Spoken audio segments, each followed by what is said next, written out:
El sistema nervioso es una de las estructuras más complejas del cuerpo humano. Su desarrollo inicia muy temprano, durante la tercera semana del embarazo, cuando el embrión apenas comienza a tomar forma.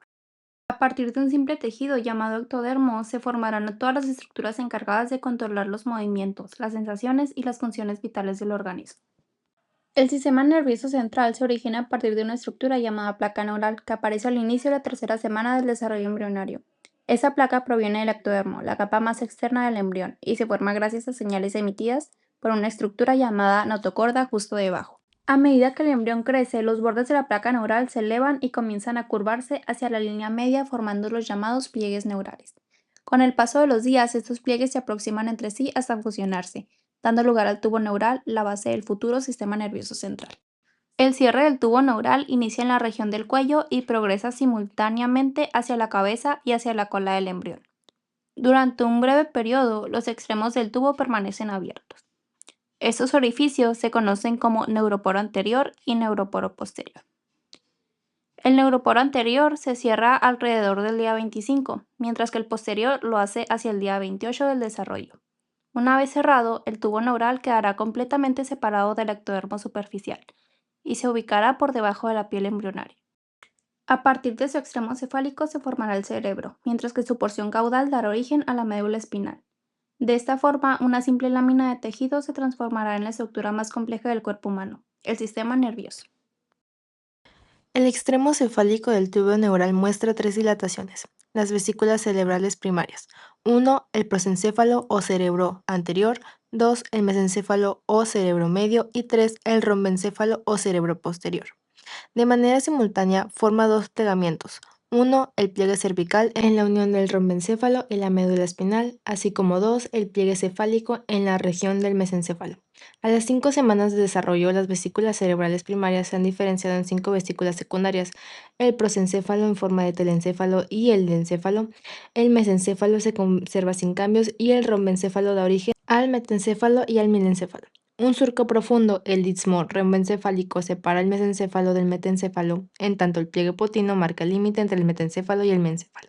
Cada una de las vesículas secundarias contribuirá a la formación de una parte distinta del cerebro. Los derivados principales de estas vesículas incluyen los hemisferios cerebrales del telencéfalo, la vesícula óptica, el tálamo, el hipotálamo, la hipófisis del linencéfalo, los colículos anteriores visuales y posteriores auditivos del mesencéfalo, el cerebelo y el puente metencéfalo, y el bulbo raquídeo del mielcéfalo.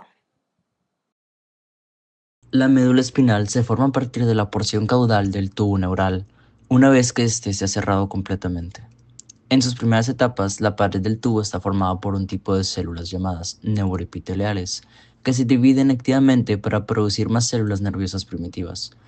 Estas células se organizan en tres capas concéntricas. La más interna recibe el nombre de capa neuroepitelial y es la zona en donde se originan las nuevas células nerviosas.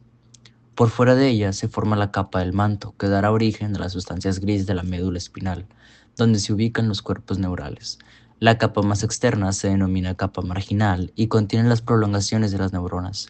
Con el tiempo, al cubrirse de mielina, esta capa se convierte en la sustancia blanca, por donde viajarán los impulsos nerviosos.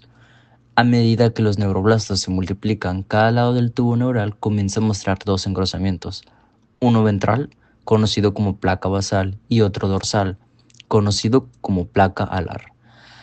Las placas basales contienen las neuronas motoras, responsables de enviar impulsos a los músculos, mientras que las placas alares albergan las neuronas sensitivas, encargadas de recibir información del cuerpo.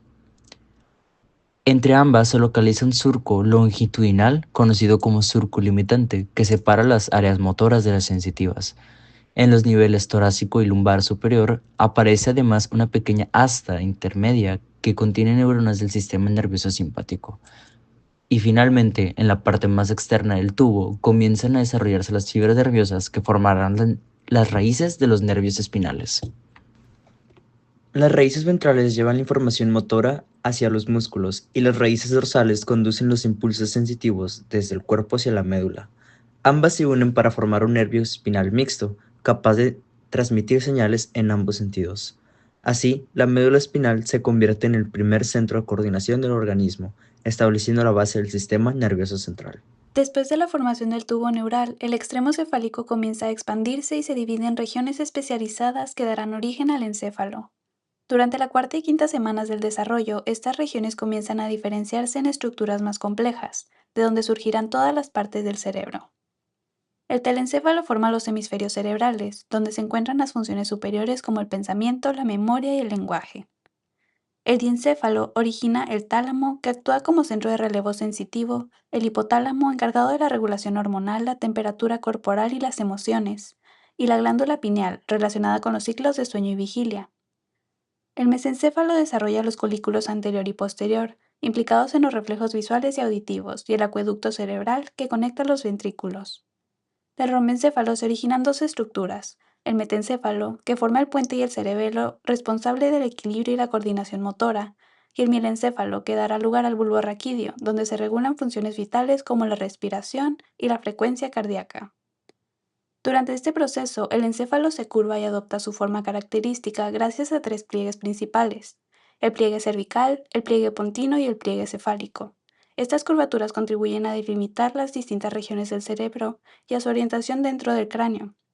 Con el crecimiento progresivo de los hemisferios, las estructuras más primitivas quedan cubiertas. A medida que la corteza cerebral aumenta de tamaño, su superficie se pliega formando surcos y circunvoluciones que permiten ampliar la capacidad de procesamiento sin aumentar el volumen del cráneo. En etapas más avanzadas se desarrollan las comisuras cerebrales, como el cuerpo calloso, que conecta ambos hemisferios, y las cavidades internas conocidas como ventrículos cerebrales, por donde circulará el líquido cefalorraquídeo. De esta manera, el cerebro pasa de ser un conjunto de vesículas huecas a convertirse en la estructura más compleja del cuerpo humano, sede del pensamiento, emoción y conciencia. El sistema nervioso autónomo es la parte del sistema nervioso que controla las funciones involuntarias del cuerpo, como la respiración, la digestión y el ritmo cardíaco y la respiración arterial. Embriológicamente se forma a partir de células de la cresta neural que migran desde el tubo neural hacia distintas regiones del cuerpo durante la quinta semana del desarrollo. El sistema autónomo está compuesto por dos divisiones, la simpática y la parasimpática. Ambas utilizan una organización de dos neuronas para transmitir los impulsos, una preganglionar ubicada en el sistema nervioso central y una postganglionar localizada en los ganglios autonómicos fuera del sistema nervioso central. En la división simpática, los cuerpos de las neuronas preganglionares se encuentran en las astas intermediolaterales de la médula espinal, entre los segmentos torácicos y lumbares, de T1 a L2. Las neuronas postganglionares se encuentran formando los ganglios paravertebrales a cada lado de la columna y los ganglios prevertebrales situados alrededor de los grandes vasos abdominales. Estas neuronas liberan noradrenalina y preparan al cuerpo para situaciones de alerta, aumentan la frecuencia cardíaca, dilatan las pupilas y elevan la presión arterial. La división parasimpática tiene sus cuerpos neuronales preganglionares en el tronco encefálico, asociados a los nervios craneales tercero, séptimo, noveno y décimo, en los segmentos sacros de S2 a S4 de la médula espinal. Sus fibras viajan hacia los ganglios que se ubican muy cerca o dentro de los órganos que inervan como el corazón, el tubo digestivo y la vejiga. El neurotransmisor predominante es la acetilcolina y sus efectos son opuestos a los del sistema simpático. Favorece la digestión, disminuye la frecuencia cardíaca y promueve el reposo y la conservación de energía. Durante el desarrollo embrionario, parte de las células de la cresta neural migran hacia la región medial de las glándulas suprarrenales para formar su médula. Estas células, conocidas como células cromáfines, son equivalentes a las neuronas simpáticas postganglionares. Cuando se estimulan, secretan adrenalina y noradrenalina mediante a la sangre, reforzando la respuesta del sistema simpático. La corteza suprarrenal deriva del mesodermo intermedio y comienza a formarse poco después durante la quinta semana. Inicialmente aparece una corteza fetal gruesa que produce hormonas esteroides necesarias para el mantenimiento del embarazo, y más tarde se forma la corteza definitiva, que en la vida postnatal se organizará en tres capas: glomerulosa, fasciculada y reticular. Así, el sistema nervioso autónomo y la glándula suprarrenal comparten un mismo origen embrionario a través de la cresta neural, y juntas regulan la respuesta del organismo ante el estrés, el descanso y el equilibrio interno.